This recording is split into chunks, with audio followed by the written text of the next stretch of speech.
Okay.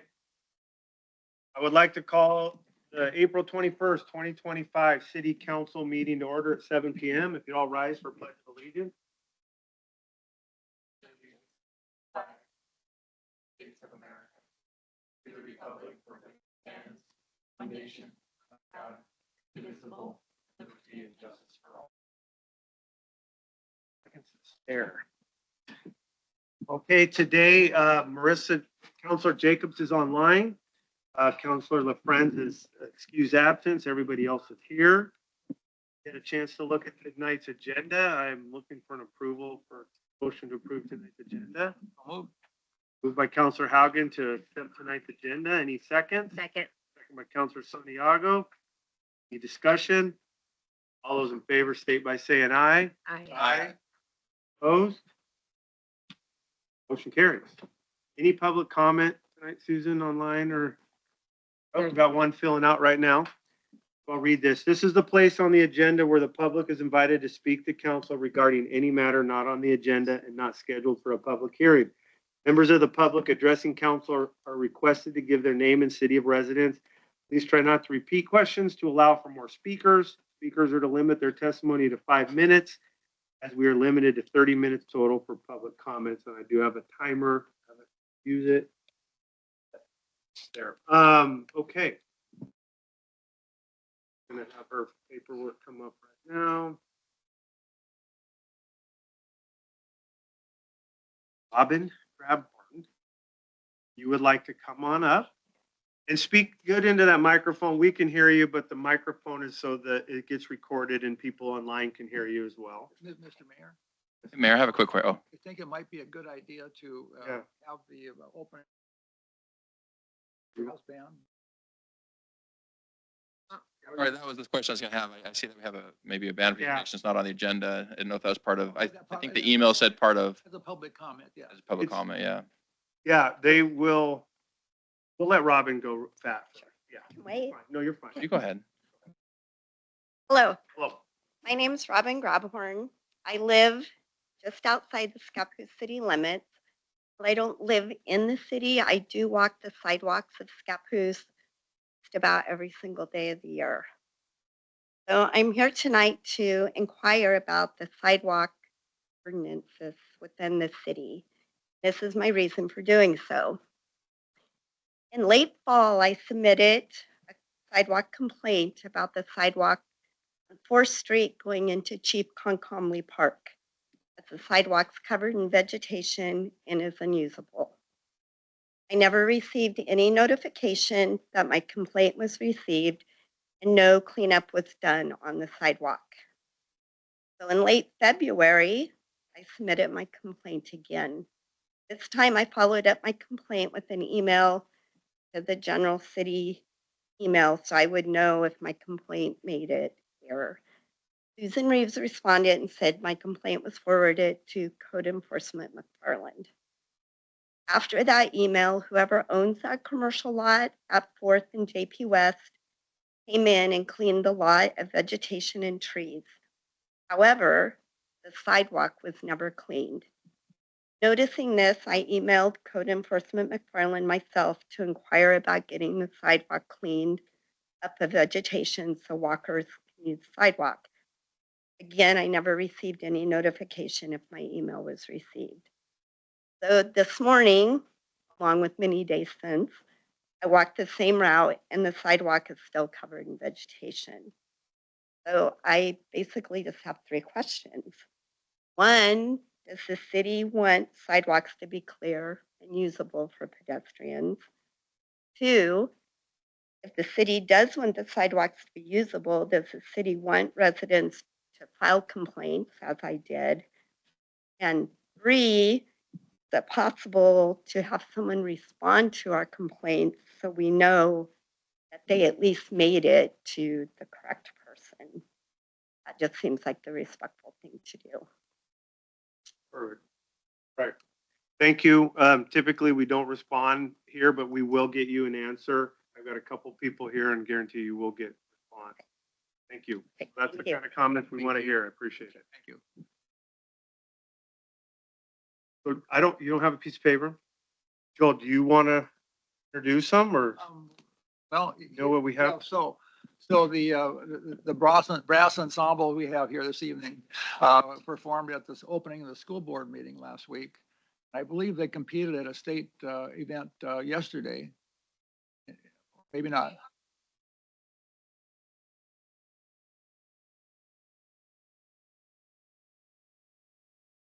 Okay, yeah, sorry, I jumped ahead, but anyway, well, I want to thank them for taking the time out for their busy schedule to entertain us for a couple minutes here as a public comment, which is, I think, really cool. And if you wouldn't mind introducing yourselves and then go at it.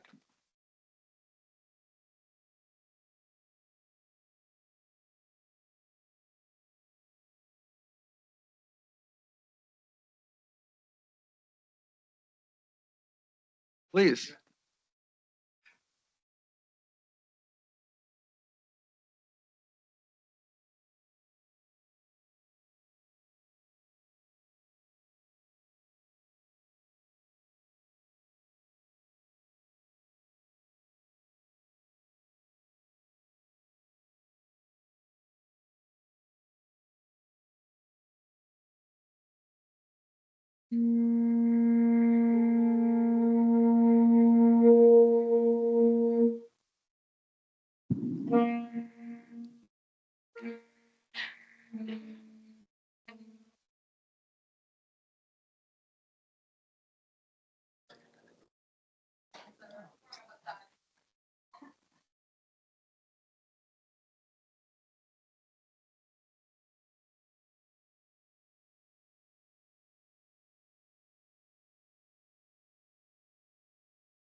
Thank you so much. Thank you very Thank much. you. Thank you. That was really nice. All for you, Sergeant McClure. All for you. Thank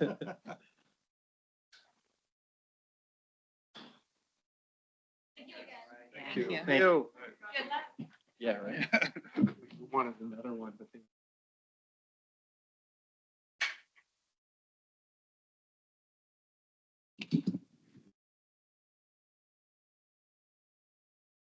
Right. We're on to, actually, a consent agenda, right? Okay. Tonight's consent agenda is April 7, 2025 City Council Work Meeting Minutes. I'm looking for someone to approve tonight's consent agenda. Mr. Mayor, I'll make a motion to approve the consent agenda as presented. Motion to approve is written. Any seconds? Second. Council President Miller with the second. Any more discussion? Seeing none, all those in favor state by saying aye. Aye. Opposed? Carries. Okay, we are down to the oath of office for Sergeant Mackenzie McClure.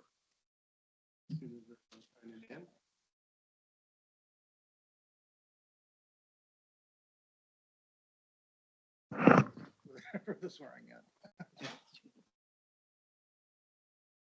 Ceremony.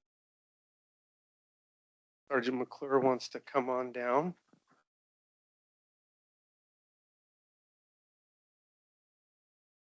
What I'm doing here. Okay. They were joined by Sergeant Mackenzie McClure. Oath of office. So if you could repeat after me.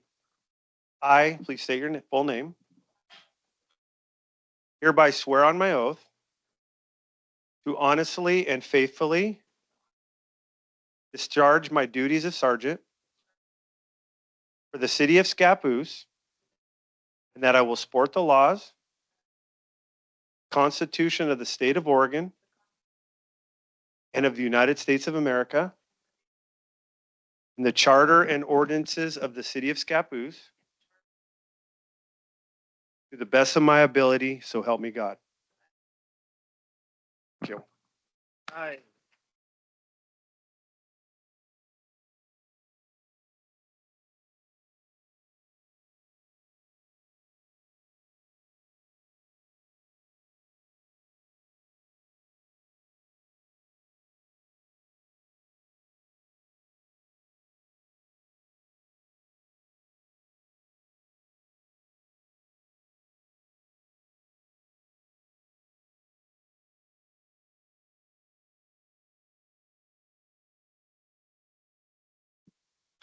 Okay. Good week. We're now on to proclamations. We have 5 proclamations. This time of year, busy time. Thank you very much. We're going to start tonight with a proclamation. I'm going to read the first line or so of each one.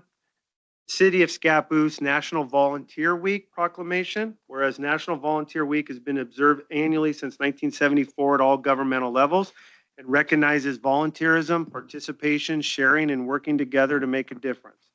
So now therefore it be resolved, I, Joseph A. Backus, Mayor of the City of Scappoose, do hereby urge the citizens of this community to recognize the week of April 20 to 26 as National Volunteer Week to honor and recognize the individuals who have made a difference in our community.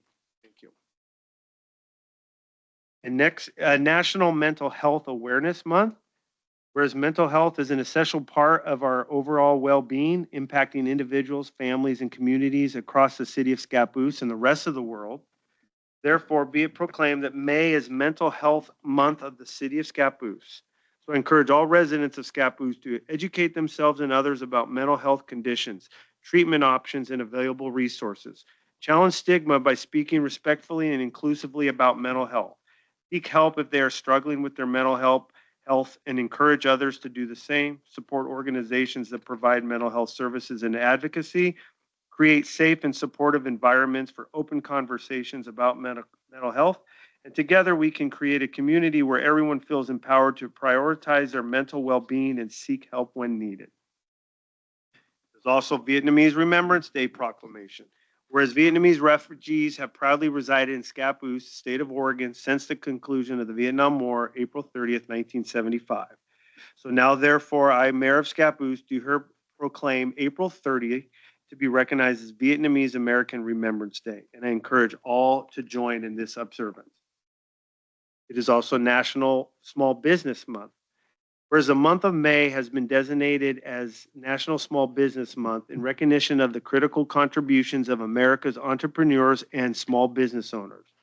Whereas the city of Scappoose takes this opportunity to highlight the impact of outstanding entrepreneurs and small business owners and recognize Small Business Month. Therefore, I, Joseph A. Backus, Mayor of Scappoose, do hereby proclaim May 25 as Small Business Month in the city of Scappoose and urge all residents of Scappoose to participate in this observance. And it is also Amyotrophic Lateral Sclerosis Awareness Month. Amyotrophic lateral sclerosis, ALS, known by as many as Lou Gehrig's disease, is a progressive fatal neurodegenerative disease in which a person's brain loses connection with the muscles, slowly taking away their ability to walk, talk, eat, and eventually breathe. So now, therefore, I, Mayor Backus, do proclaim the month of May 2025 as ALS Awareness Month. I call upon all Americans to join in supporting ALS research, advocating for increased funding and standing in solidarity for those affected with this relentless disease. Thank you. Okay. The proclamations for this month. We're now on to new business senior center update. Judith, if you'd like to come on up. Like I said, it's really nice and loud into the microphone so it can be heard online. Thank you for coming. About every year, we have you guys come and just give an update, kind of generally what's happening at Cedar Center, any highlights, any issues that you've had, and keep us updated with what's going on. We thank you for letting us your time tonight. I brought Sherry Query here with me. My name's Judy Doofman. I'm Sherry Query. No worries. I'm the current president of the organization, and Sherry is I'm the treasurer. I think you all have a chart that I tried to, because when they asked me to come together to talk about this, I thought, well, what have we accomplished? So I made this chart of things we have accomplished in the last 2 years, things that we're working on, and what our future plans are. So I don't plan to go over every little bit of this, but there are some things that it would be my pleasure to highlight for you. And one of those is right down in that first column of accomplished under the kitchen cafe there. A big thank you goes out to the city council for providing the funding of a grant that provided us the new deep fryers. And I assure you, they are in use as we speak because this is a bingo night. And that plays a big part in the bar food or the cafe for those nights. Our kitchen is open 5 times a week now. We have 3 lunches, Monday, Wednesday, Friday, and then we have the bingo on Monday and Friday. So thank you again. And thank you, Pete. He was a big part of getting that grant together for us. Another thing, in the second column about the thrift store, we're currently working on raising money, getting funds, putting funds together for new siding on the thrift store. I don't know if you've been by there, but you can definitely tell that it does need some work. And last Saturday, we had a paper shredding event from LeMay Paper Shredding and the Waste Management Company that sponsored that for us, and we were able to raise over $1,800 that day. So it was a lot of fun. It was a lot of work. It was very windy. I was afraid I might have to go look for 20s in the grass as they were blowing away from us. Spread 'em. We got it all put together. Something that was fun recently for the senior center to do. There are a lot of things that are fun, but something we got to give back to the community was one of our bingo nights, Friday night. All of the proceeds from that evening went to the Glow Fund with the CRPUD. So that was a good feeling for us to be able to give back to the community as well. Um, um, That was $1,000 that we Yes. were able to contribute. 1,009, I 1,009, believe. yeah. I have a question on that. Do you guys market that then tonight is CRPUD Glow Fund night and so Yes. people all know? Yes, and the PUD markets it as well, and we put it out on all the social medias that we can and that sort of thing as well. Yes, please feel free to jump in and ask any questions. That was it. It's just a nice opportunity for us to give back. Also, a couple of things that I forgot to put on here, and it amazes me because I'm in charge of one and my husband's in charge of the other. And the medical loan, the medical equipment loan, we have that going on for wheelchairs, walkers, transport chairs, supplies, all of that sort of thing, that people come in, check them out, and they keep them for however long they need to keep them and bring them back in. And that's one of the things that I do at the center. The other is the bottle drop, and you might be able to help me out, Sherry. The bottle drop brings in, I know, a few thousand a year. It does. Last year it brought in about 3,300, and this year we've got about 4,000. Oh, good. And it's my husband back here that helps bottle them up and get them over to Fred's. And why I didn't put those two things on here, I don't know. The other thing we do is we have a lot of classes going, and we want to expand those classes and maintain those. They're everything from educational kinds of things to exercise classes. Juana is one of our supporters as well, and they have come over a couple of times and done some fraud classes with us. And the next one we plan to do has to do with online banking. So we'll be getting notices out about that. And do you have anything to add to all of this? I mean, those were just going down the line, but just some. Any questions from you about what we're doing and not doing? How long have you been part of the senior center yourself? Me? Yeah. Years? Were you part of the classes with PSU? Yes, I did. You guys do. we kind of help with that, and Yeah. so you're continuing that. Yeah. We do have money budgeted for them this year in the budget, I would believe. We talk about like we normally do. So it's good to hear what you guys are working on and where you need help. One question I did write down. Do you guys own the property where the thrift store and the bread store are? Are those your buildings and property? So my husband and I have been in Scappoose now for nearly 3 years. I've been involved with the center for a couple of years and president since July. And Pete and Sherry have both been a big help to me just to know what's going on in the community, what the culture is, what the local color is. And I'm grateful to Ben for coming to the meetings and getting to know a little more about the city. You've been getting new members. I think you got 2 last week. Yes, we did get 2 last week. I owe my mom. We currently have 369 members, so. Now old enough, I think. Oh, you only have to be 18 to become a member.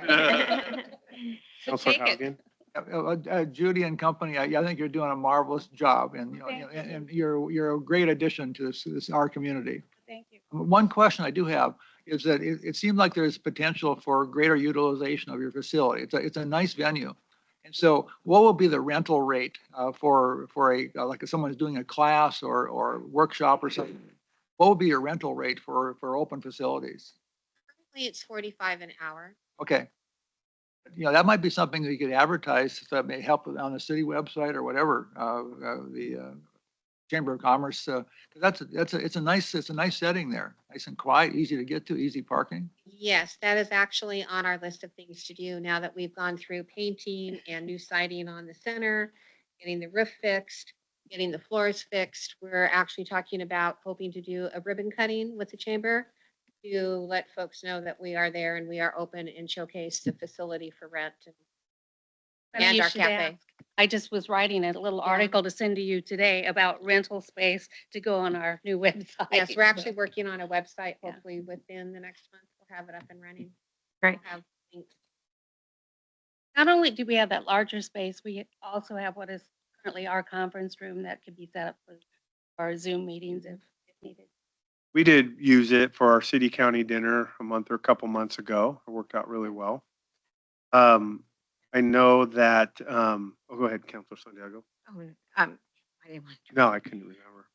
No, speaking of, this, I did see your post on a Facebook that you guys are promoting the rental space, which is great, but then you mentioned lunches, right? That you're having the lunches.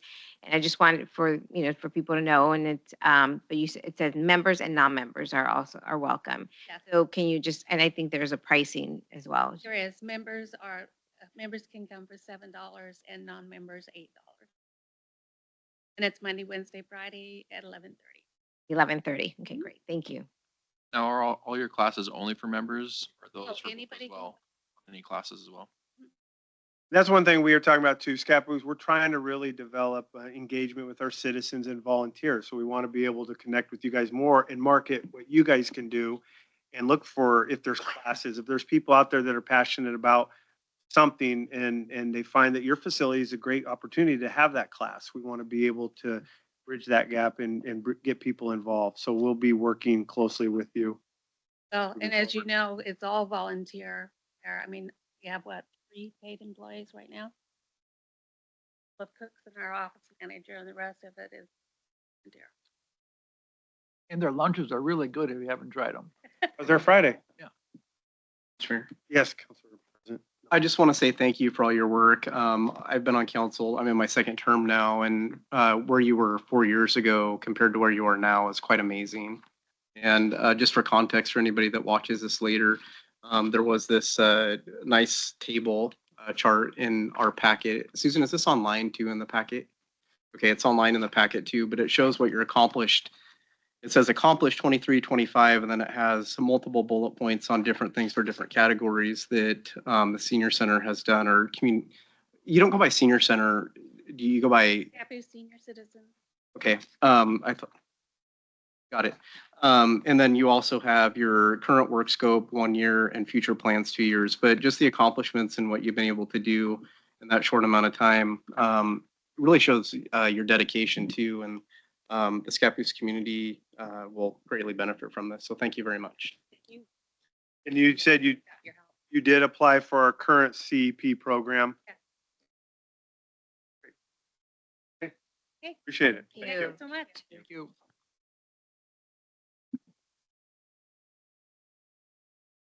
Last but not least, resolution number 25-04, resolution adopting a new personnel policy handbook for the city of Scappoose and repealing number 2202. Assistant to City Manager, City Planner NJ Johnson to take the lead. Thank you, Mayor. Good evening, Mayor Council again. So the city's personnel policy handbook is essentially the governing relationship between the city organization and then all employees there within. We base most of it off of a model personnel policy handbook that we get from CIS, who does our insurance services. Every year they come out with a new edition that reflects changes in state law, more updated, evolved personnel policy, human resource practices, but then also stuff that we as a staff here get to look at and apply the policy and then figure out what works and what doesn't and retool it as we go. So there's a good amount of local preference in here that you'll see too. The last update to this handbook was taken to you all back in October 2023. We consulted the model code. Ben and I got together and kind of consulted our wish list that we keep and incorporated all of that. And then what we did was we sent it out to all of the staff, not just department heads or managers, all of the staff to get feedback. Ben and I were kind of the philosophy, this kind of stuff normally gets kept at a director level, but this handbook really is everyone's personnel policy that works at the city. So we provided everyone the opportunity to comment. Everyone who provided some form of feedback influenced the outcome of the personnel policy in some way. So was really good to see that feedback was able to be used well. There are a lot of amendments in here. I kind of split them up between minor amendments that really don't have any material change. They're just my way of expressing my obsession over the Oxford comma. And then there's major changes. And I'm going to go over those major changes. And those really have real substantive impact on how employees do their work, what kind of benefits we offer, how they will proceed with different operations of the city and things like that. So I'm going to go over them. The page numbers I'm going to reference are of the personnel policy handbook, not the council packet. So just be aware of that. So on page 20, employee reporting options, this just provides anonymity to anyone who in good faith reports any unlawful or improper conduct. Provides them that protection to incentivize people to feel good about doing that. Page 27, employee incurred expenses. This just adds a procedural step for how we do accounts payable here. 28, meals. This adds a provision that allows employees to tip up to 20%. This was something that employees who go to conferences a lot really just felt stingy and cheap about. Yes, we want to be fiscally responsible, but when we're going around for meals in, whether it's in Scappoose, Columbia County, or just around the state in general, we want to be good partners to the businesses that we're getting these services from. So adding a 20% tip to be eligible for reimbursement. Pages 28 and 29 under travel provides a list of transportation modes that can be reimbursed if a car is not a practical mode of transportation. And then like the last one in meals allows a 10% tip where it's customary for things like Uber. Okay, quick question on that. Yeah. There wasn't a 15% max on before. There was just no. Correct, yeah. And that's terrible PR. You're not tipping. That would be just, so that's a really good change. Thank you. And the biggest one too is like our local businesses.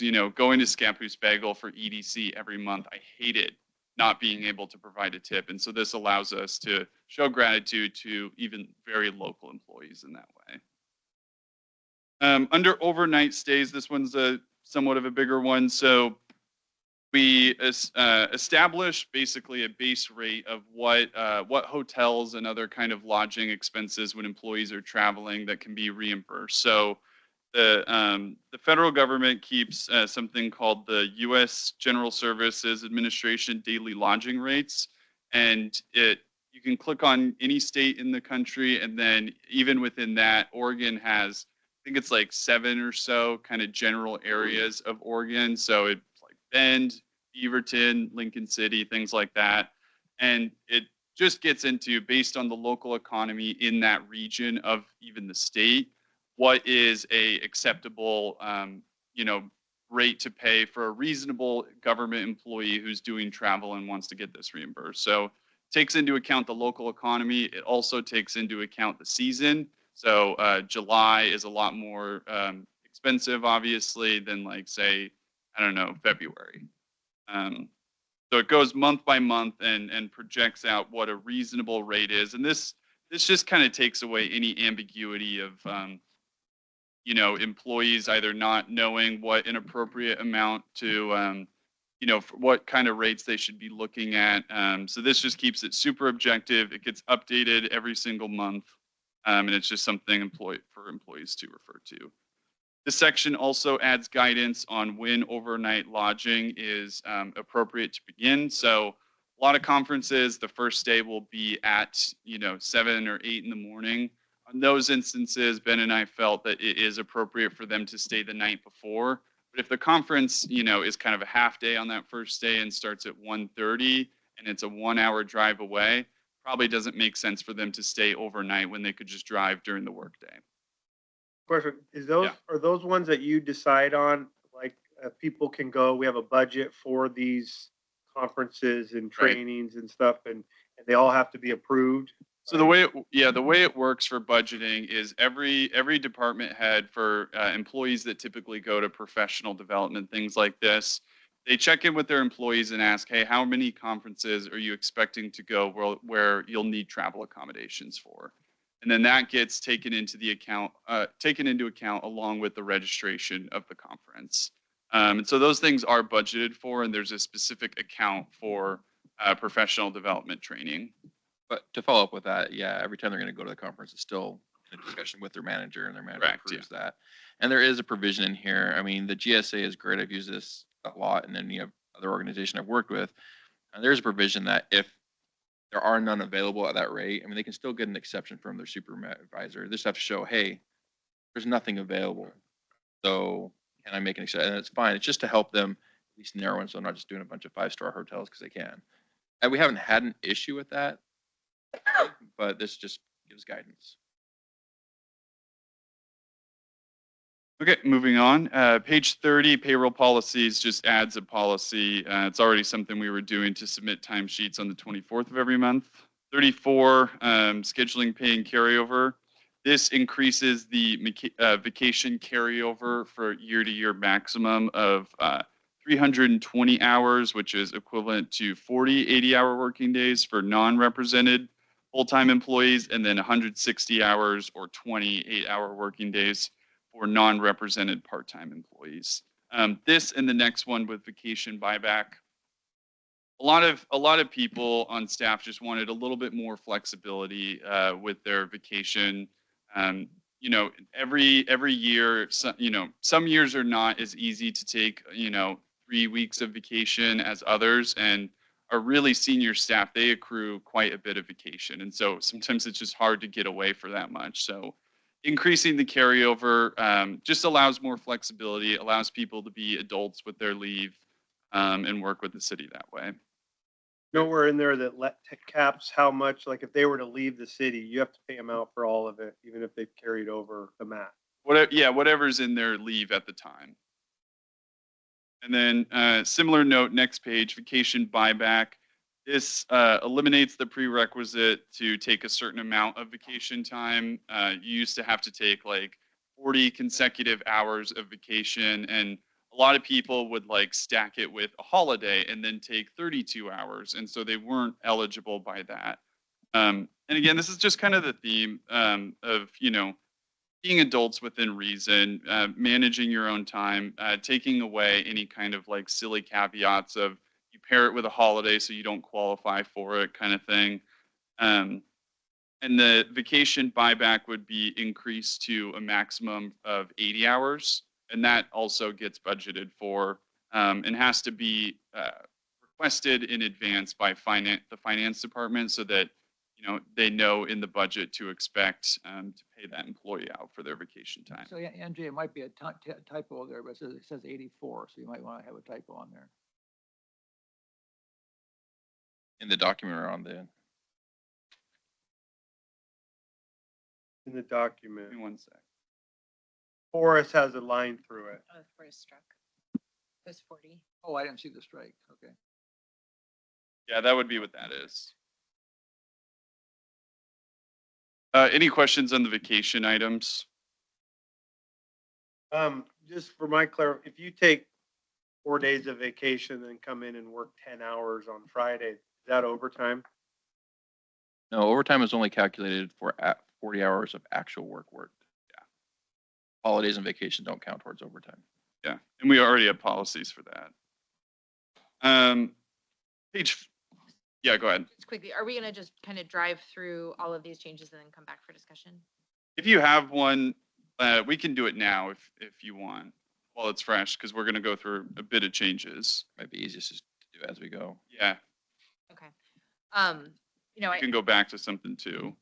yeah, so just on the vacation, Yeah. you know, certainly I totally understand offering flexibility for people to use that time, but I also have some concern about making it too easy for people to not take time. Like, I think taking time off is really important. And if we're allowing people to accrue more time, we aren't forcing them to kind of take some time, restore. So I do have some concern about increasing the carryover.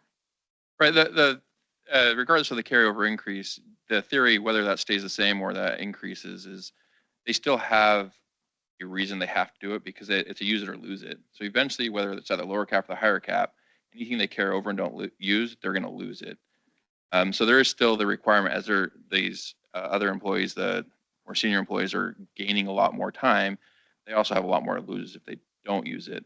And that going back with the having to work 40 hours, I thought that was just ridiculous because they already have that threat of losing it if they don't use it. And some employees prefer to actually just do a bunch of Fridays as opposed to 1 week and just let them have their flexibility how they use their vacation, what works best for their life, what gives them the best refresher from work, as opposed to saying you have to do it this one way because everybody's a little bit different in how they would like to get, like you said, that work home life balance and make sure they're having the opportunity to be able to use that stuff.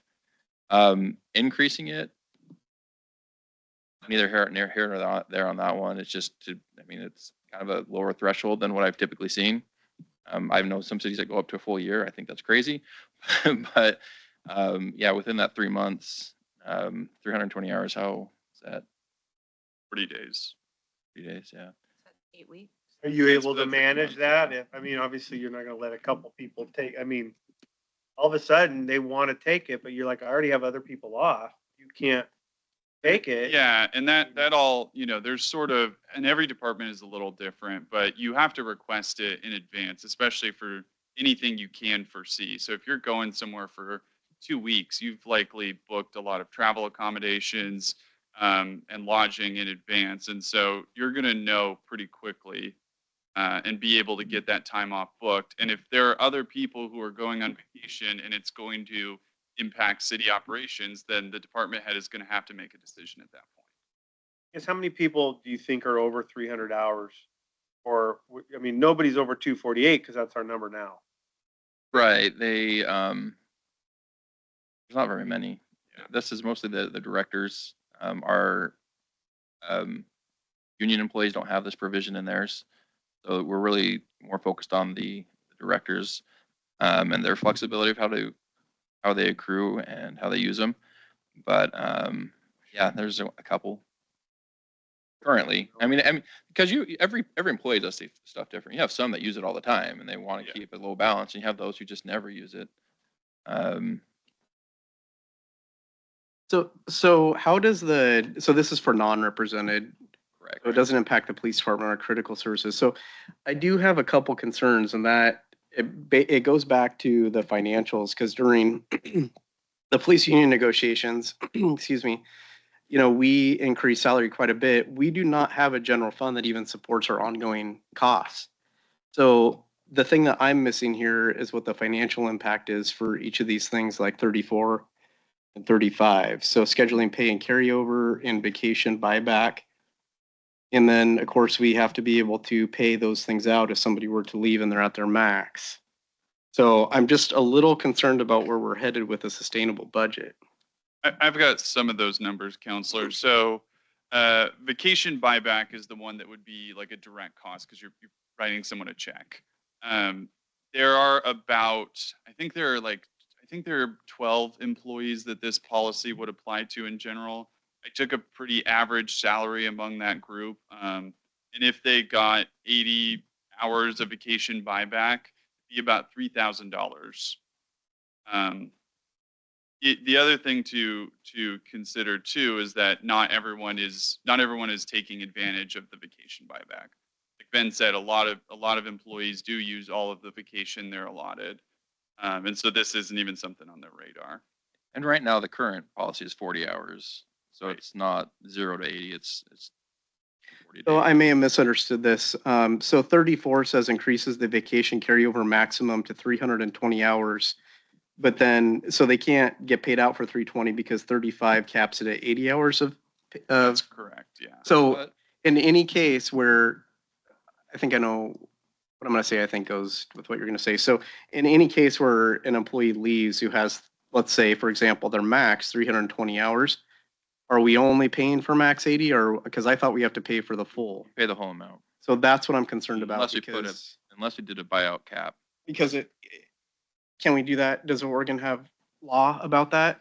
So we looked at this two different ways with so in Stanfield, when I was there, I looked at this.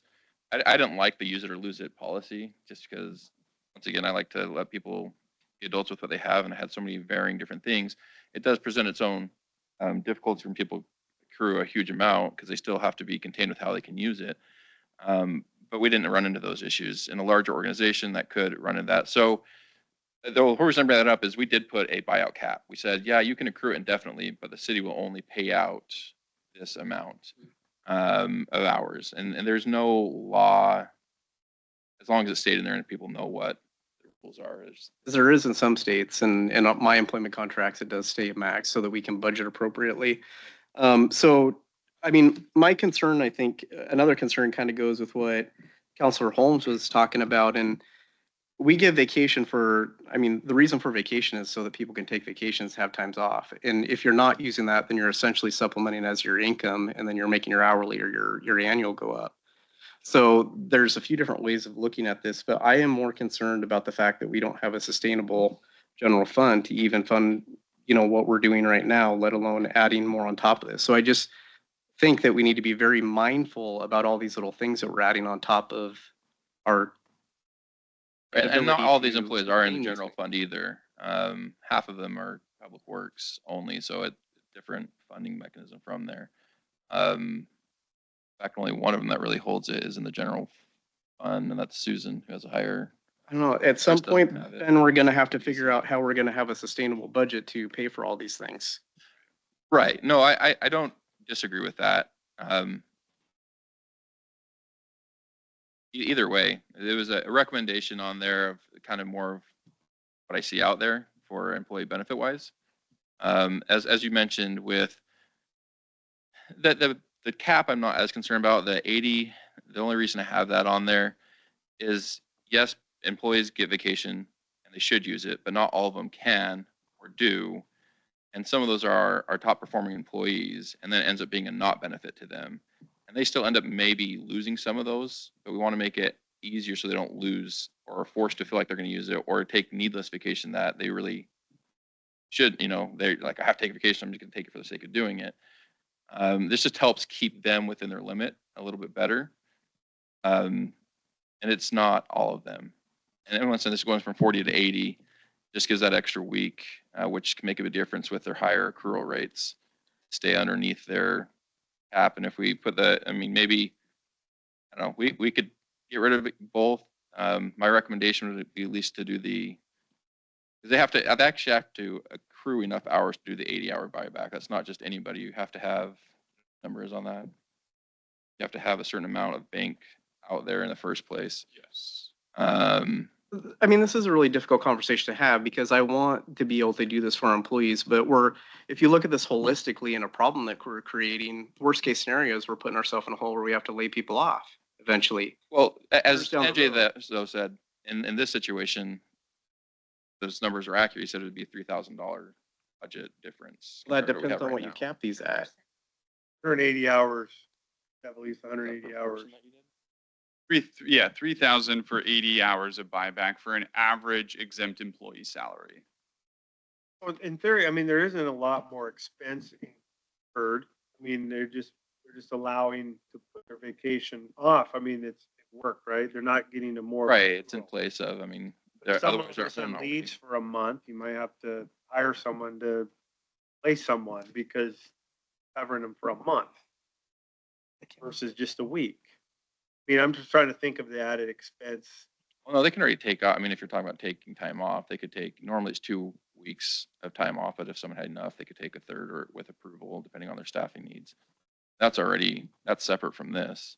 This is the buyback, so it'd be, hey, I wasn't able to use my time, so as opposed to taking vacation, I'll just buy it back. But they've earned it. I mean, they've worked. Right. And I looked it up. You have to have 180 hours in your leave bank to use the buyback program. So, you know, and this was, I mentioned at the beginning, you know, we had some requests. This was one that we got from several of our exempt employees who really just wanted more flexibility in the way that they get to use their leave for this. Really understand that part. Well, I don't think it's, I don't see a serious problem here with the finances, particularly, yeah, if we had a turnover every week, and then it might be another issue. But we have a pretty stable workforce here, so I don't see a big concern. Typically, they don't get more than 2 weeks off at a time unless there's an approval. Right, yeah, I mean, that's a standard. I think most places you work is no more than 2. It still has to be approved. But if it's gonna be more than that, there needs to be, yeah, justification behind there and allowance what the department needs. Right now, the number was 248, so nobody should have more than 248. Right. So it'll take them a while to get to 320. How would this work? So if you up the vacation buyback to 80 and you have to be at 180 to even take advantage of it, we've got to bump it up to at least 260. So I agree. I think like the 80-hour buyback, upping that makes sense. I do have some concerns about going real high on the carryover. Could you take it up to 260 so you can get the buyback with 180 still in the bank?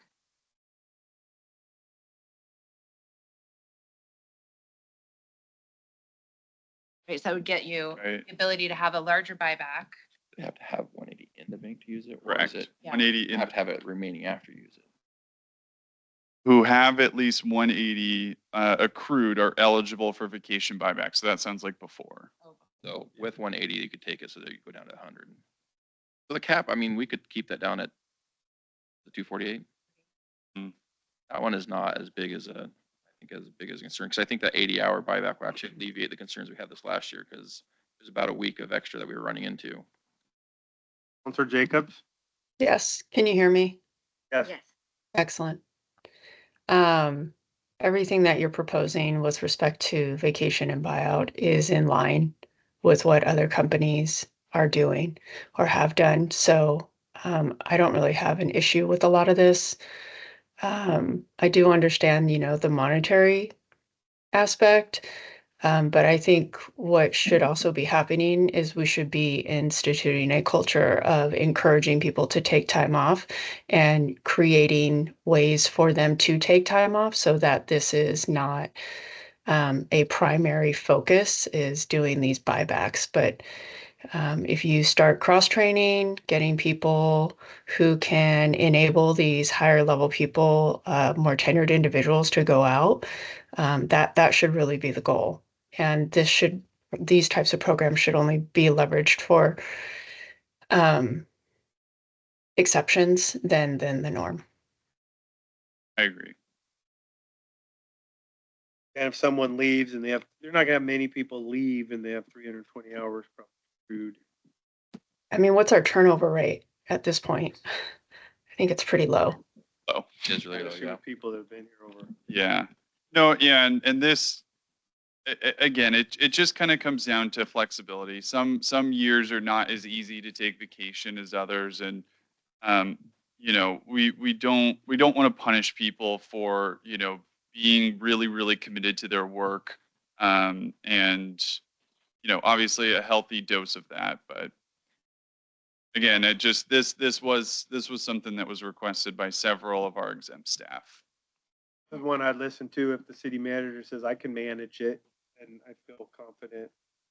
And everything is always within the budget. That's a caveat in all of those. If we don't have the budget, we can't honor some of those.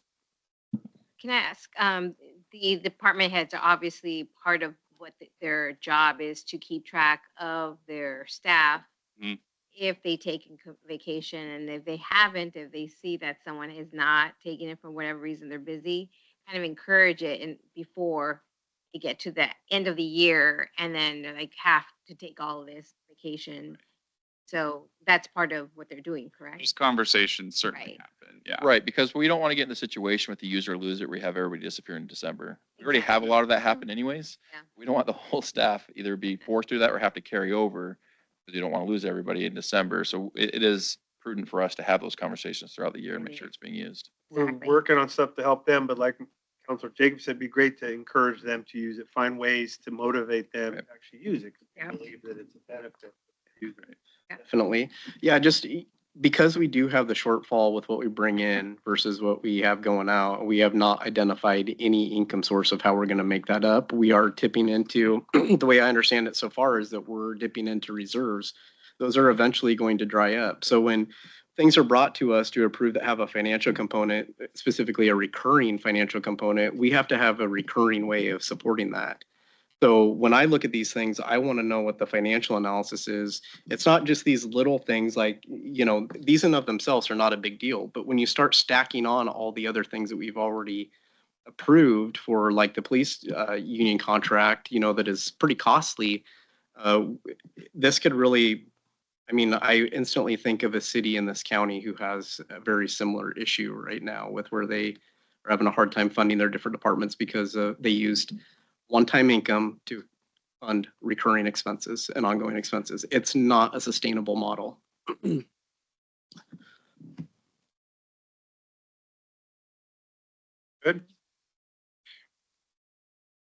Continuing. We're keeping it as is. Is there, you guys fine with that? We just need to make sure we have.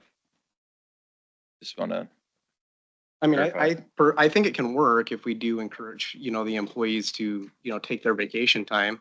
It's just, be cognizant of that. Right. yeah, I'm fine with your new regime. Like thinking of lowering them, but what's the point of lowering them 20 hours or whatever? It's just Yeah, fine with it. yeah, Keep it as is. okay, thank you. 3738, use of sick leave. This adds bias crime as an eligible reason to take sick leave. So if someone experiences any kind of discrimination, they get sick time to recover from that. This is something that the city believes in, and it's also mandated by new Oregon state policies. Number 40, kind of a oversight in the way the old language was written. So it used to be that if you are a veteran and you are assigned to work on Veterans Day, for instance, if you're a police officer and you're assigned to work on Veterans Day and you're a veteran, you can request, hey, I'm a veteran, I would like to take an unpaid day, proposing to change that to a paid day, because they would get the paid holiday off anyway. They would just not be required to come to work in that instance. It was a question the staff said, this doesn't make sense. It's a Right. paid holiday. We get holiday anyways. Why is it unpaid if I'm a veteran? All of a sudden, Exactly. That doesn't make sense. Number 41, also within holidays, this just provides language that allows a salaried exempt employee who is works on a holiday for whatever reason, whether assigned by their supervisor or on their own accord, they will then get to flex that holiday to another day off. Again, coordinated and approved with their supervisor. Pages 41 through 48 is a big reorganization of new OFLA policy. So clarifies that OFLA may not run concurrent with Paid Leave Oregon. Under new statute, serious health condition and then paid parental leave are now within Paid Leave Oregon. Adds public health emergency leave as a type of leave that can be covered by OFLA, and then clarifies how the 1-year OFLA leave time is calculated and when it renews. And that's all implementing new state policies. 48 and 49, bereavement leave. This decreases the hours worked an employee needs to qualify for bereavement leave. It used to be 25 hours worked. We want to lower it to 20 because most of our schedules for part-time employees, which is rare, but they happen to either be 20 hours or 24 hours. So we wanted those employees to qualify for bereavement leave when something like that happens too. is this one a change in law or is this one just something that This is just something the city wanted to do. is that modeled after something else? Is another city doing that, or how's that working? What we did was we looked at what are the most common hour arrangements for part-time employees, and they typically happen to be 20 hours, either like 2 10s or 5 4s or whatever, and then 24 hours. And so it was kind of rare to we could have a 32-hour employee, but we wanted the more common part-time employees in the city situation to qualify for bereavement leave. And in the next one too, it spells out that their leave bank is whenever there's a bereavement incident, that theirs is proportional to 40 hours a week. So if you work 20 hours a week and you get 30 hours, if you're full time, you would get 15 hours of bereavement in that situation. Does that answer your question? Yeah, thank you. Yeah, 49, as I mentioned, moving it away from 3 working days to now 30 hours for all full-time employees. And then again, proportional for part-time. 51 and 52 similarly adds bias crime as an eligible reason to take protected leave under the domestic violence leave and accommodation policy. 52, 53 military leave adds inactive duty members of the military who qualify for military leave, and then amends the leave period from 15 calendar days to 21 work days. And those are state policies in Oregon. 55, this is notification requirements, just updating the procedure for communicating with their supervisor and HR if you're going to take paid leave Oregon. 56, 57 adds a certification guidance for a paid leave Oregon that resembles the language that's in our OFLA policy. On page 59, volunteer leave, this is one I'm particularly excited about. So this started as a recommendation from our wellness committee that Ben created when he got here. And it allows employees to perform volunteer activities within Columbia County that are not specifically within their job duties, but is a way for them to get active, connect with their community outside of work, and then be compensated for that. That would just be paid like regular wages, and I don't have the number. I'm gonna get it to you. Actually, the problem I have there is like, even in the school, volunteer means unpaid. Now you're saying you're volunteering and you're also being paid. You're not a volunteer. And Yeah. I volunteer and that's unpaid and take pride in that. But now you're saying now you get paid to go help. It's not a volunteer job. It's not a Right. volunteer. I mean, it's a job. I mean, an activity. But I don't want someone to go say, oh, I volunteer at the food bank if you're getting paid to do it. Mhm. Not a volunteer. Yeah, one way way I was thinking of it, and I appreciate that way of thinking too, but one way I'm thinking of it is this allows, if there's a volunteer activity that you are particularly passionate, but it happens during the workday, this would allow employees to be able to take advantage of that within Columbia County during their typical shift. Yeah, I guess the example, maybe the term could change for volunteer. I think you just put paid volunteer leave, and that would solve the problem. Right. Like when I worked at Wells Fargo, I worked with Habitat for Humanity and did a build. It was a way for me to get community engagement. It was part of my job, but not directly part of my job. They didn't ask me to do that. I could find my own organizations that I wanted to help outside of what my normal job duties are. And it's only, not a lot. I think it was, what are we having here, 3 days a year, but it's just to help get that community engagement beyond what you are normally doing.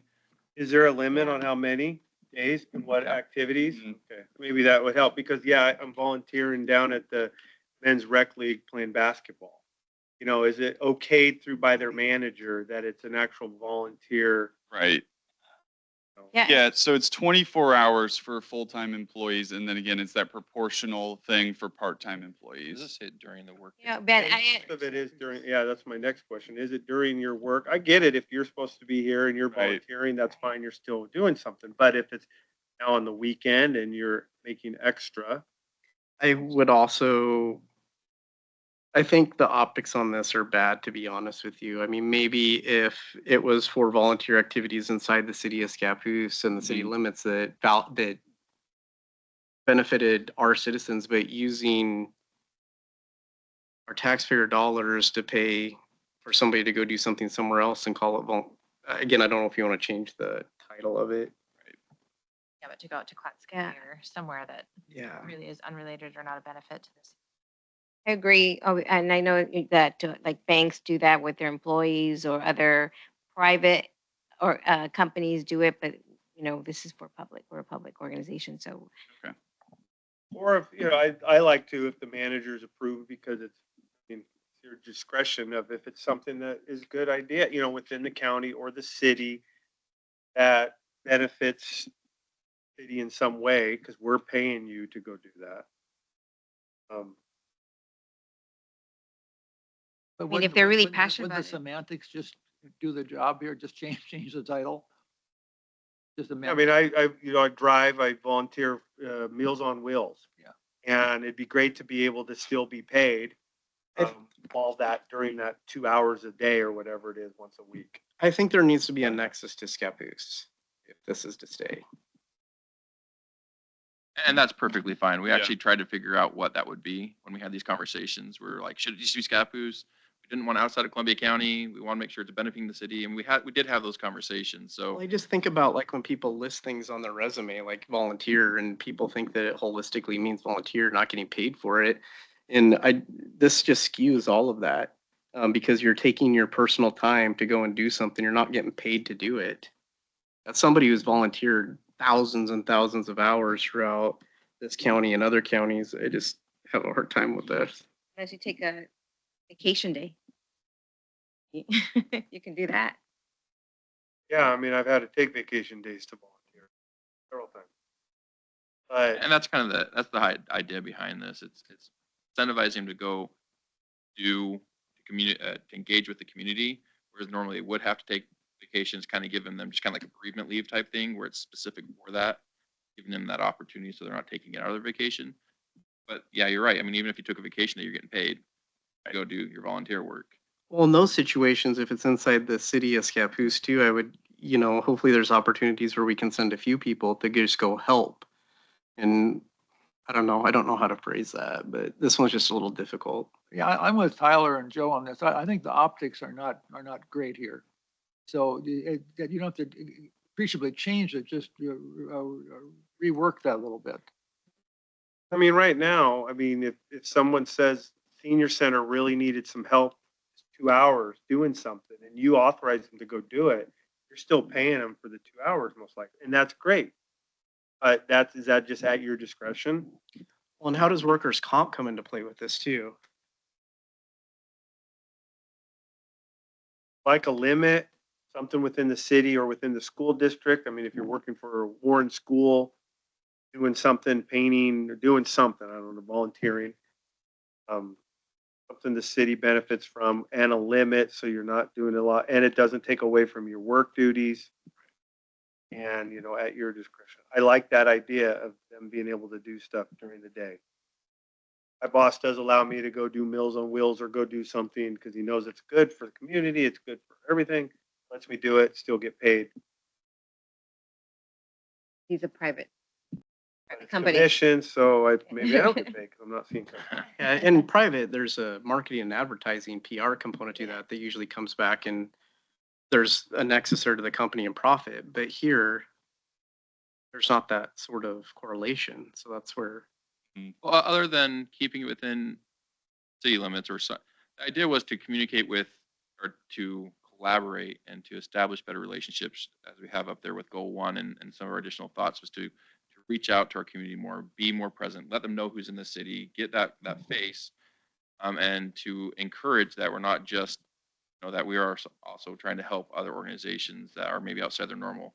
Like I say, the easiest example would be Habitat for Humanity if they did a build here. Well, That doesn't fit my job normally, but hey, it'd be great to have that PR to reach out, to build those things and to help them out. And also as an individual, like, well, that's something I care about and it'd be nice not to have to use my vacation for that. I'm just using it as an example. I get it, but we are here for the taxpayers, to work for the taxpayers is what this comes down to also. I understand all that. But also, how are we going to get any sort of, how's the people there that you're volunteering with gonna know that the city has this program or whatever too. And I mean, I have all sorts of questions about how this would actually work out to the benefit the city. But I don't think that we want to limit to the city. Imagine a scenario where the city of Vernonia is underwater and they're in desperate need of help, and Dave is the guy that can operate the equipment.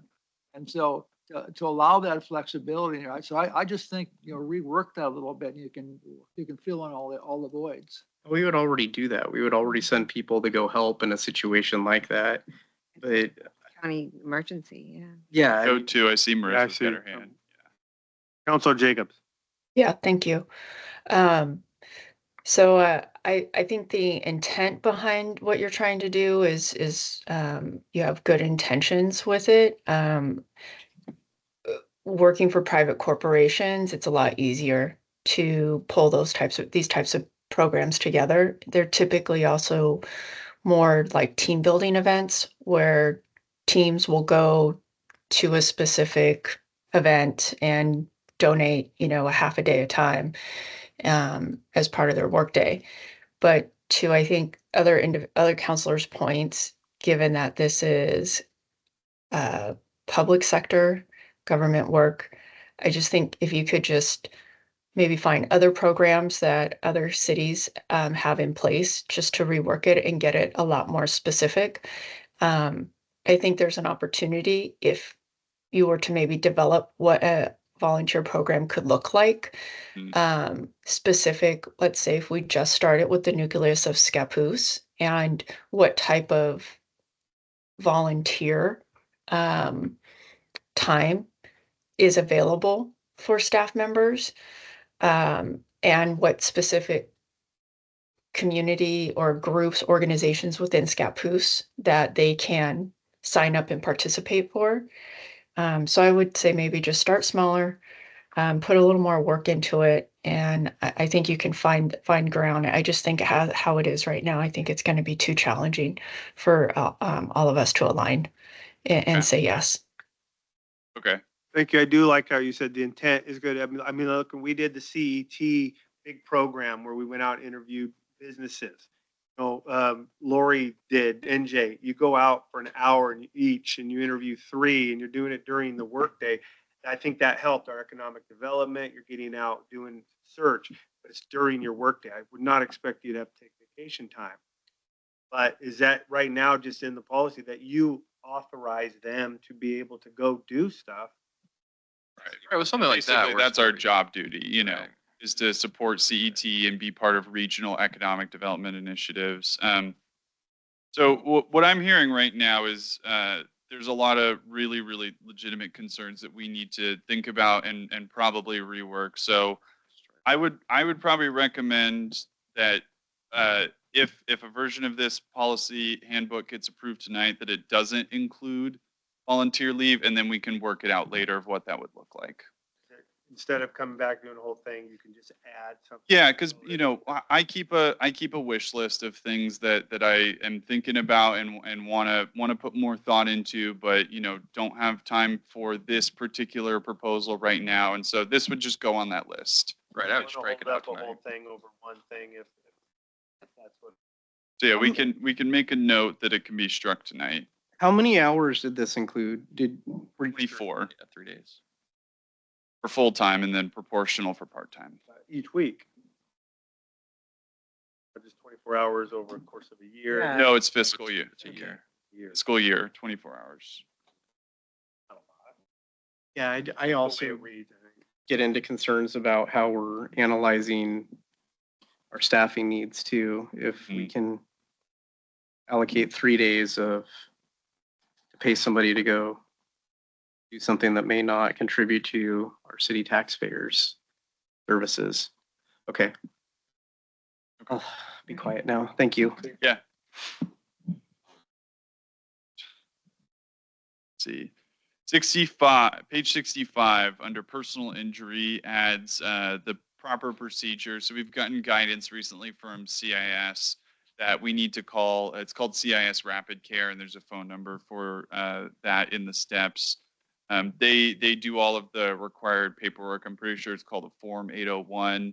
they get that going for the employee. They can recommend basic first aid to. It won't be the first thing employees do. Of course, they need to, call 911 if it's that serious of an emergency, contact their supervisor, things like that, but puts it in that step. 91 and 92, keys and access cards. This is something that Susan, Timmy Sue, and our legal counsel put a lot of work into. So adding this to add accountability and procedures for getting access to these buildings, because it's a huge security thing for the city to consider. Pages 101 and 102, artificial intelligence in the workplace. This adds guidance for using AI since it's a emerging tool and, sets expectations for what is appropriate use of AI in our city work and what is not. To give you the highlights, AI should generally be used for brainstorming, researching a topic you might not be familiar with, and any other non-technical work. So we're not relying on AI to give us technical information that can't be independently verified, because it can obviously make some mistakes. And then no confidential information. And Jay, can we step back to that for just a second? Yeah. I want to be careful here that we don't inhibit the use of AI, because it's a very good tool for. Correct. But Yeah. maybe where it says it prohibits use for any final product. Chatbot cannot be used for any final product. Maybe have a asterisk or a footnote is required for a AI, because you can save a ton of time. Things just work more efficiently using AI sometimes. But having that caveat that at least we know where it's coming from. So prohibiting it outright, I don't think it's a great idea. Yeah, this is something that we talked about, because we did kind of think about like saying something like that. But essentially, if you are able to independently verify something that a chatbot tells you is true, then it can be used because it's independently verified and it's coming from a reliable source. But this policy is really for, you cannot solely and independently rely on ChatGPT to tell you how a wastewater system works. Yeah, I absolutely agree with that. But we don't want to inhibit the use of it either. So Right. So reading that where it says using any text created by an AI chatbot and final work product of any kind, that's pretty clear that you can't use it, where you might need it. Well, that's for the final product. It doesn't mean that throughout the process you wouldn't be using it for different things. You need to be able to verify what's there. Staff needs to review to make sure the stuff is legitimate. We don't just want to generate it, say, here you go. But if the chatbot language is better than the stuff you have, you just put an asterisk, it's still true, you verified it. So that statement right there kind of precludes that option. That's on. This was another city who had done this. Yeah, this is 141 at the under two prohibited uses. I think what you're saying is that it's not, you are using it, but you just verify. Right. And there, It's a tool. yeah, right? there's a line too. All AI generated content must be reviewed for accuracy before relying on it for work purposes. If a reliable source cannot be found to verify the actual information generated by the chatbot, that information cannot be used for work purposes. They're not excluding it. They're just using it as a tool, but they're not Right. depending all on it. The language says, it's very specific. It says prohibitive AI uses. The first bullet point, it says using any text created by an AI chatbot and final work products of any kind. That's really restrictive. And so, language is important.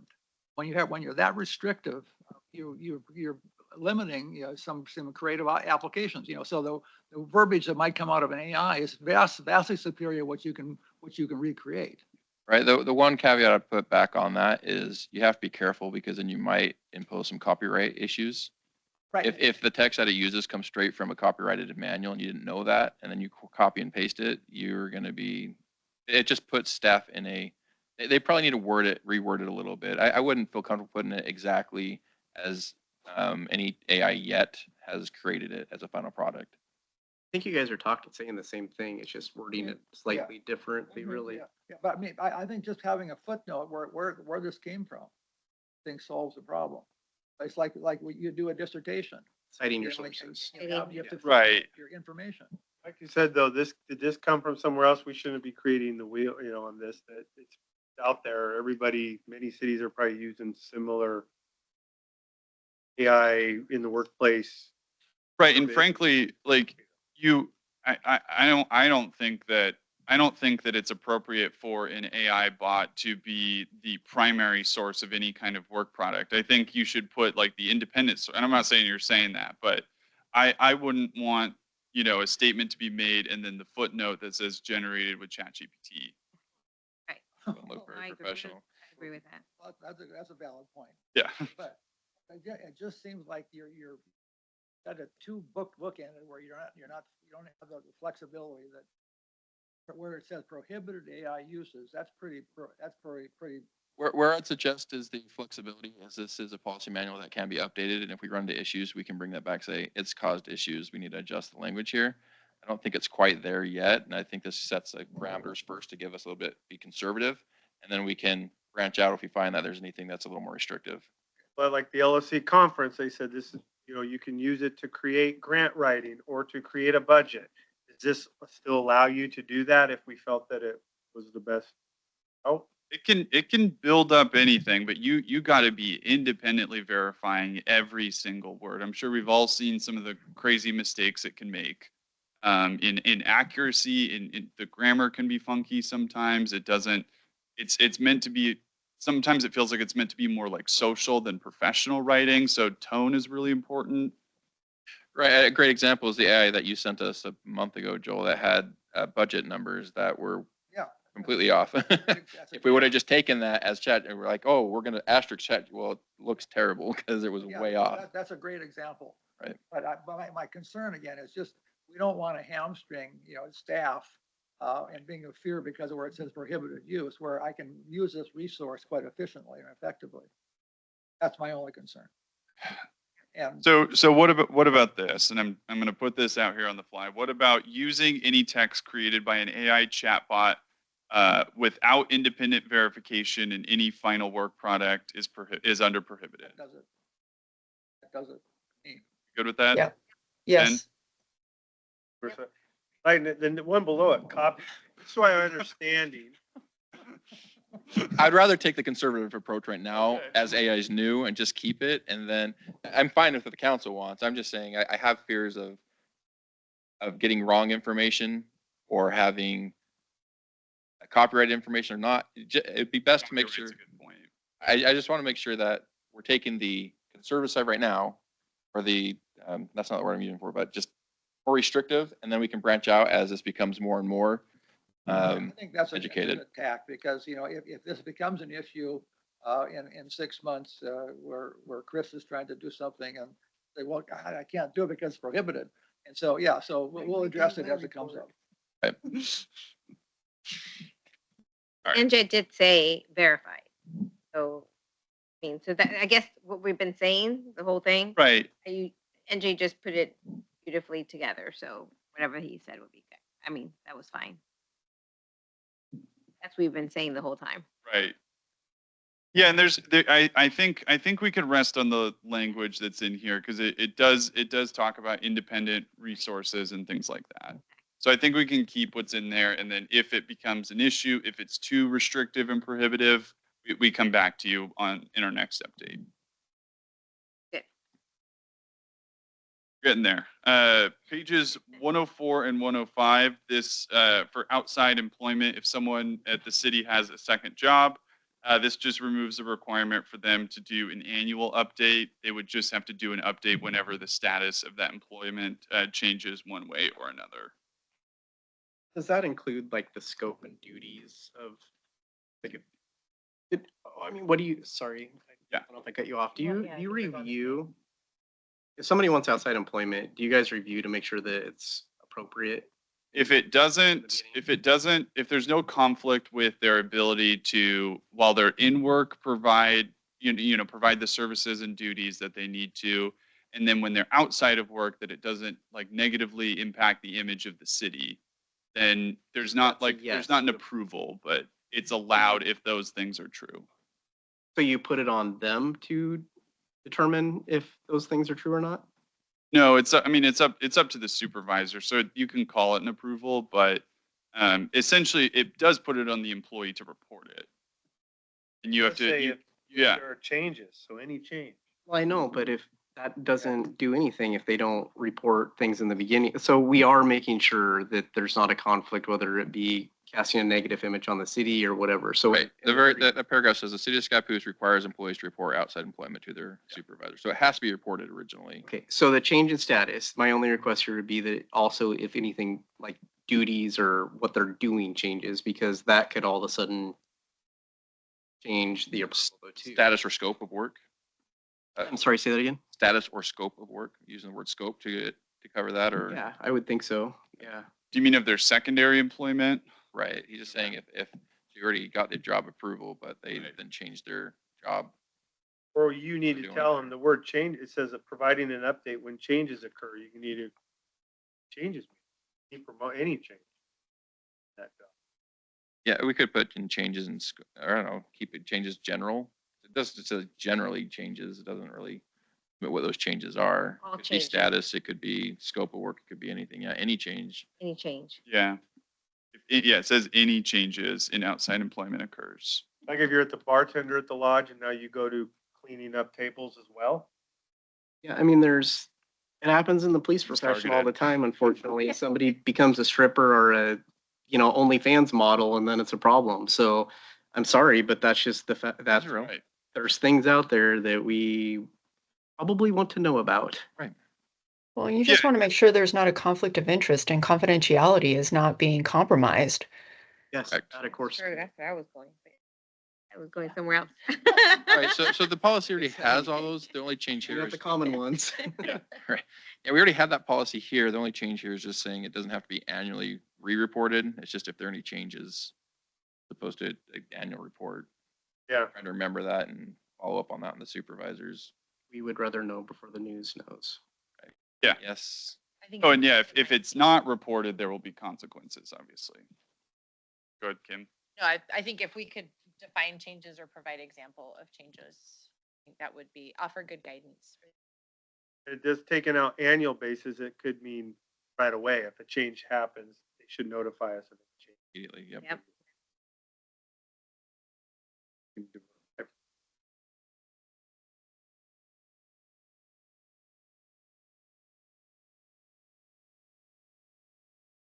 All right, let's see.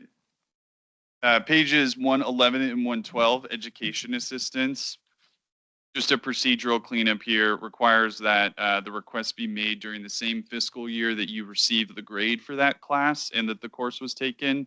It also provides exception language if there's overlap between 2 fiscal years, if it's like a summer course or something like that. 118 provides the opportunity for public works supervisors. So this would be public works director and then the treatment plant managers and the utility supervisor.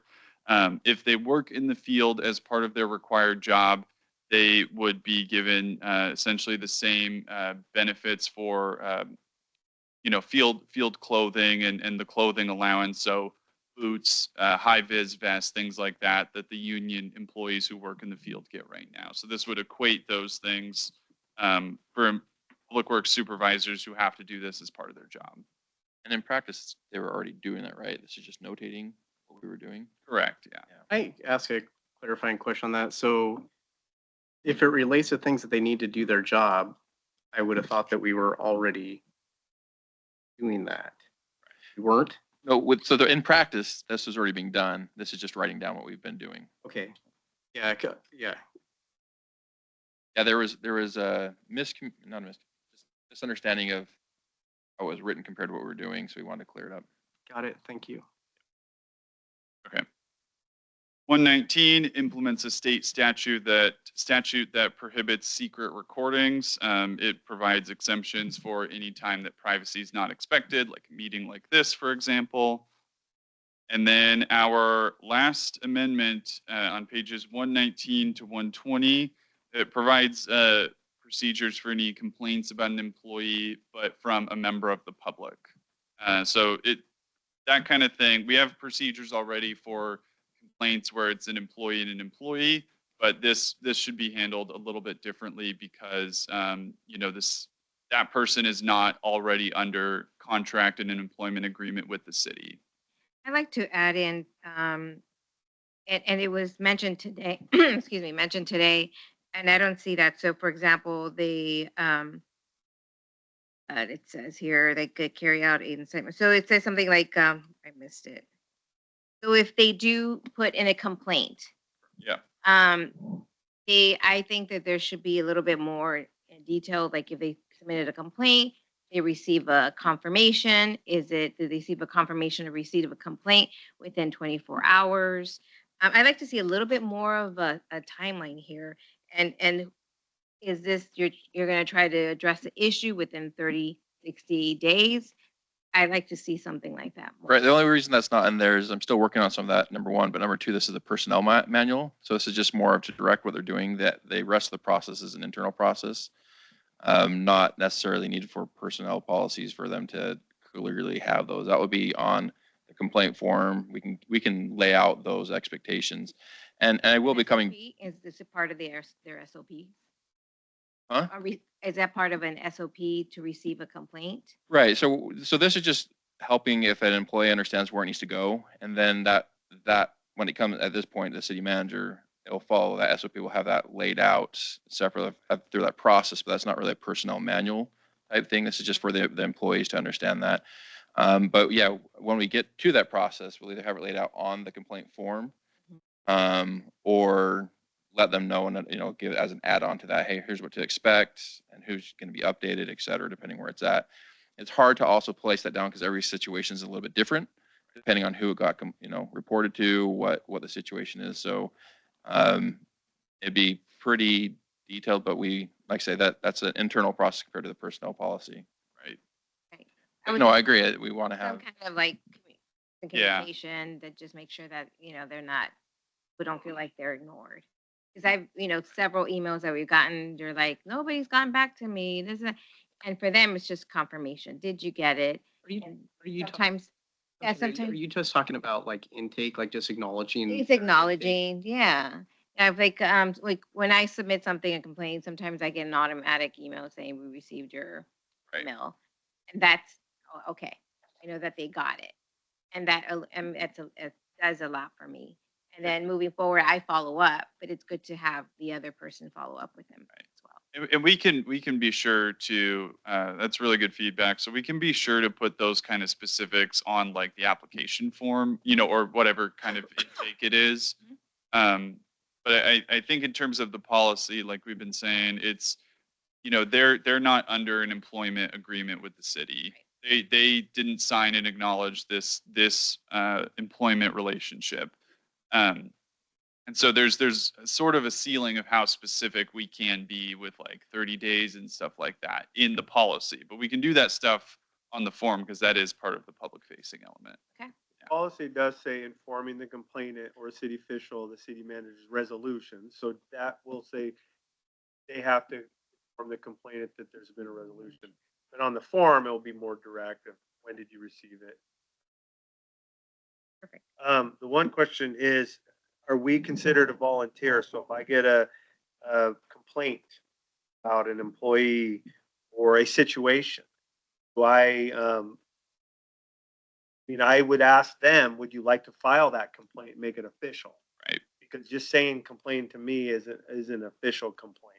Me maybe trying to get some information, but to protect myself, I would probably say, well, do you want to file the complaint? Then it will go into this chapter, follow these guidelines.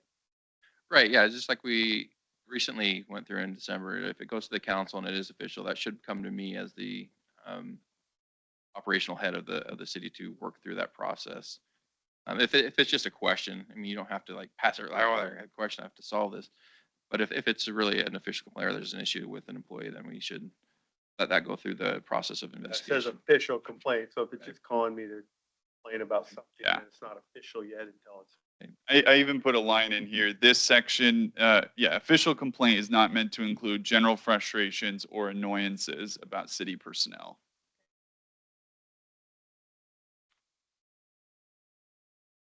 So if we're we're ready for a motion, if we have more discussion, that's fine. But if we're ready for a motion, I would recommend that you approve the resolution with the omission of the leave, or with the section on volunteer leave, and then to add clarification to both the type of changes in outside employment, and then also require immediate update and information to the supervisor.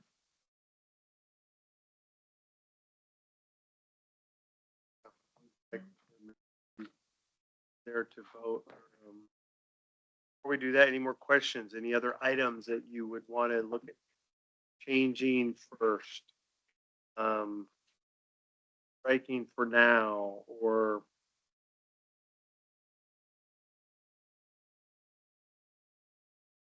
Thank you. It would look like it's a lot of work.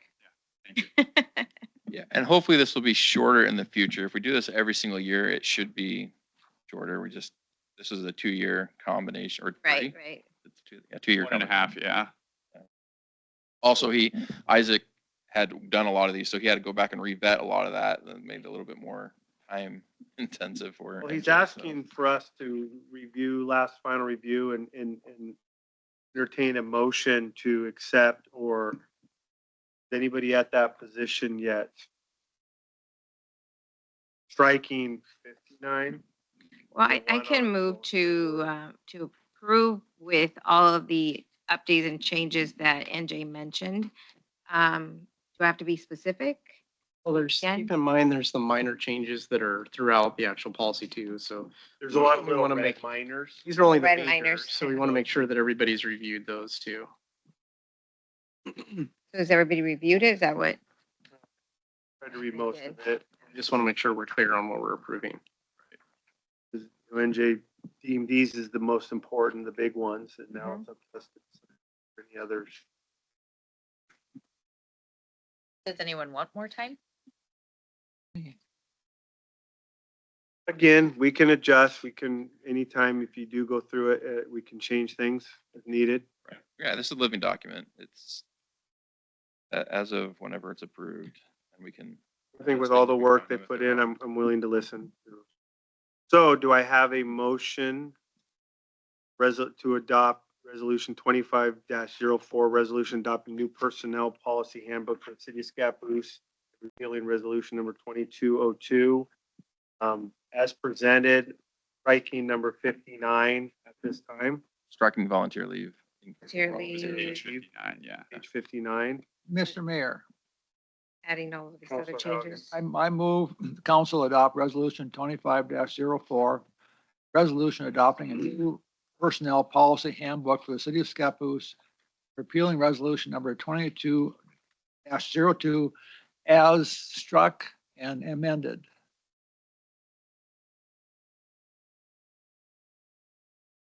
Cover the 59. Just add with the changes we discussed. As struck and amended with changes. Okay, I thought you meant like the original red line. Okay. With the red lines and then I guess we took the over your changes? motion. That's fine, and I'll second it. Second. There you go. Santiago. Any other discussion questions? I would just ask that the city manager, whoever encourages employees to take their vacation. Stress that And all the department heads.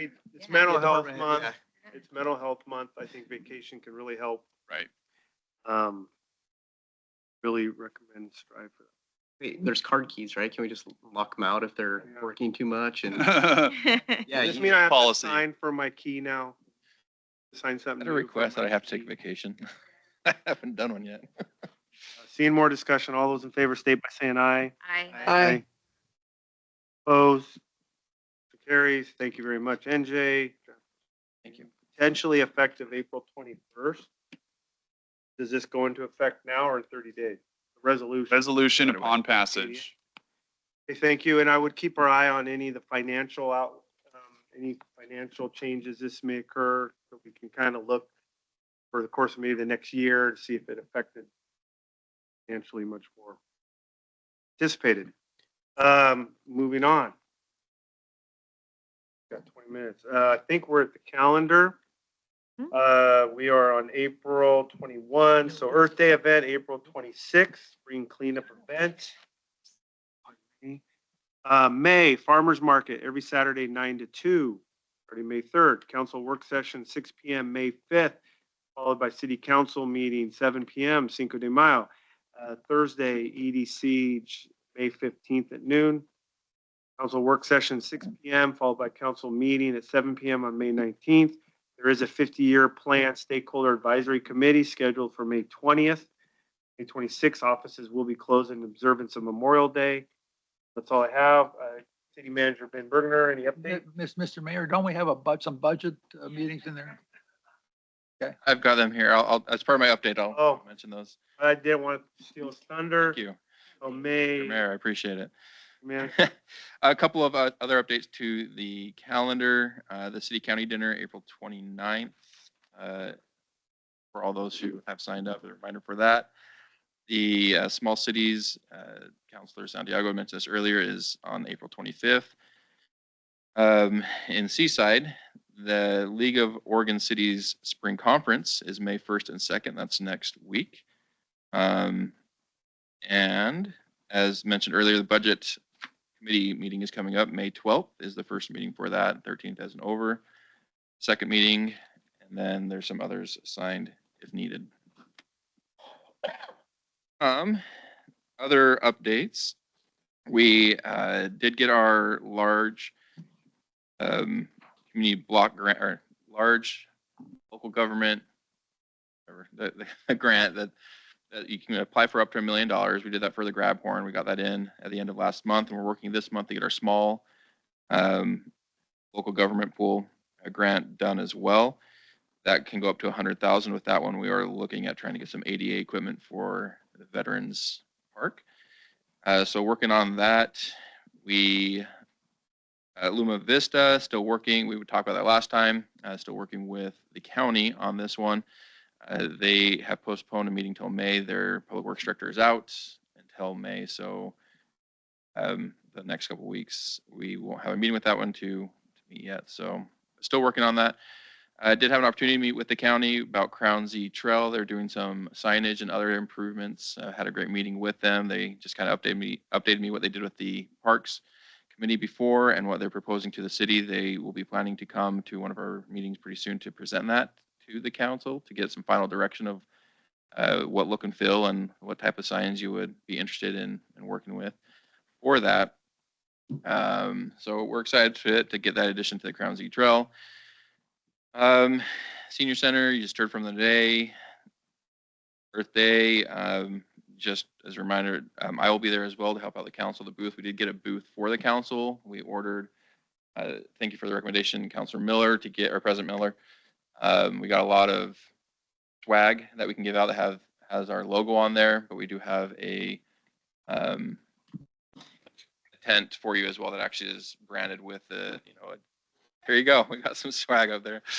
This is, I think, my favorite one. I don't know why. It's pretty sweet. So yeah, we'll be well represented. Any counselors that are going to be there, we encourage you to attend. But I'll be there as well to help answer any questions on the staff side. And we have other staff that will be helping out in other capacities for that event as well. We did recently hire a part-time finance employee. Venetia Fields was hired and just started.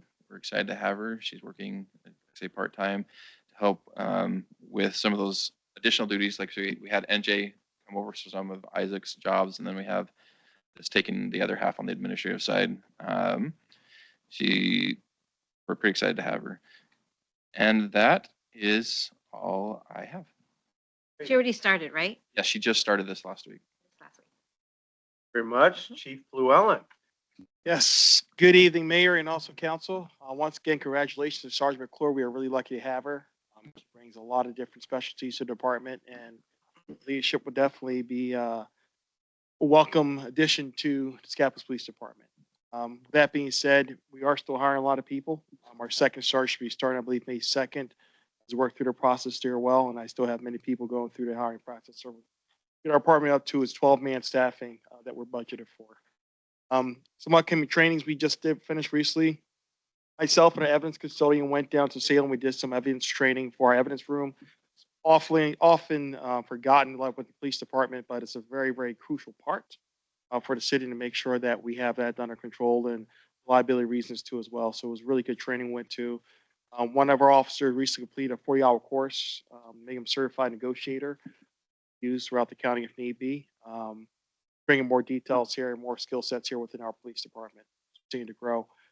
And Saturday, just for a big thing, we're going to be having, of course, helping out with Earth Day.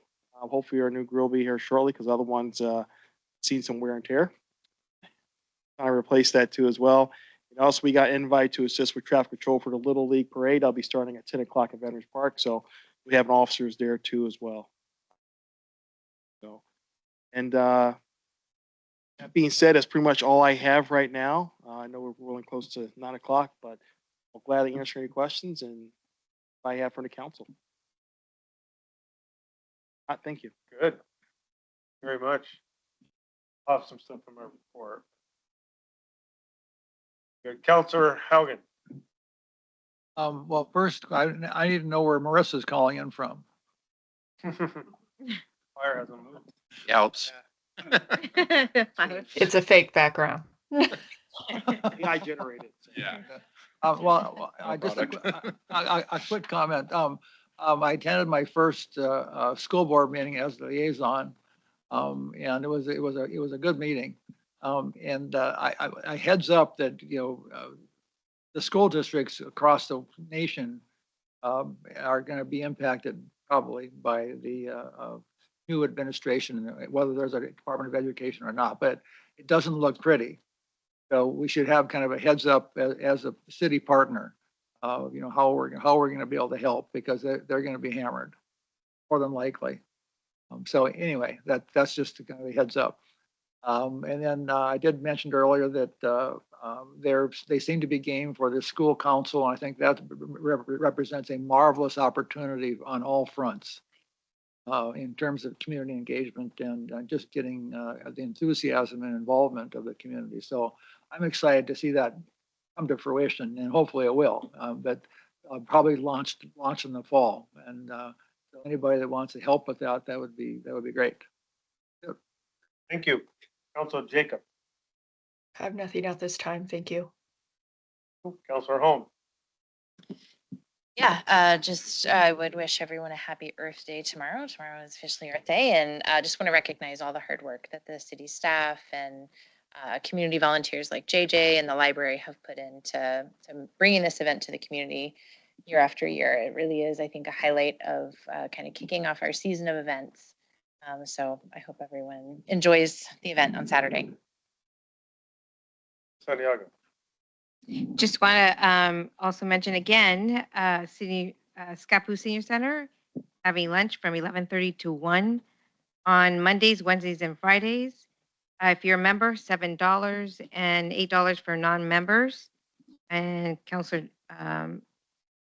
Cole says that the food is really good, so I'm hoping to go and just check it out myself. Also on April 24th at PCC OMIC Training Center here in Scappoose, they're going to be having an event, an employment event. So it's from noon to 3 p.m. It's a great opportunity to network and a chance to learn about possible job openings. So if anybody's interested, their PCC OMIC Training Center has more information. And also it's May, National Small Business Month, so shop local. That's all.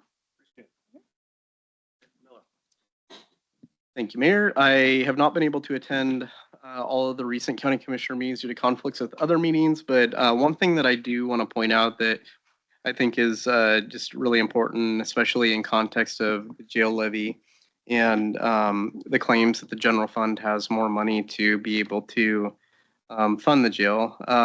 For the current fiscal year for the county, they have a deficit of about $1 million. And so they've been dealing with that by, I think, mostly from what it sounds like, not filling vacant positions. But the 25-26 fiscal year has almost a $3 million deficit that the county is facing. So they have options on the table. They haven't made decisions, but I think inherent to that is going to be layoffs, which is unfortunate. Maybe an opportunity for the city. Not sure, but it's some really bad news for the county and, of course, the citizens that community that relies on those services as well.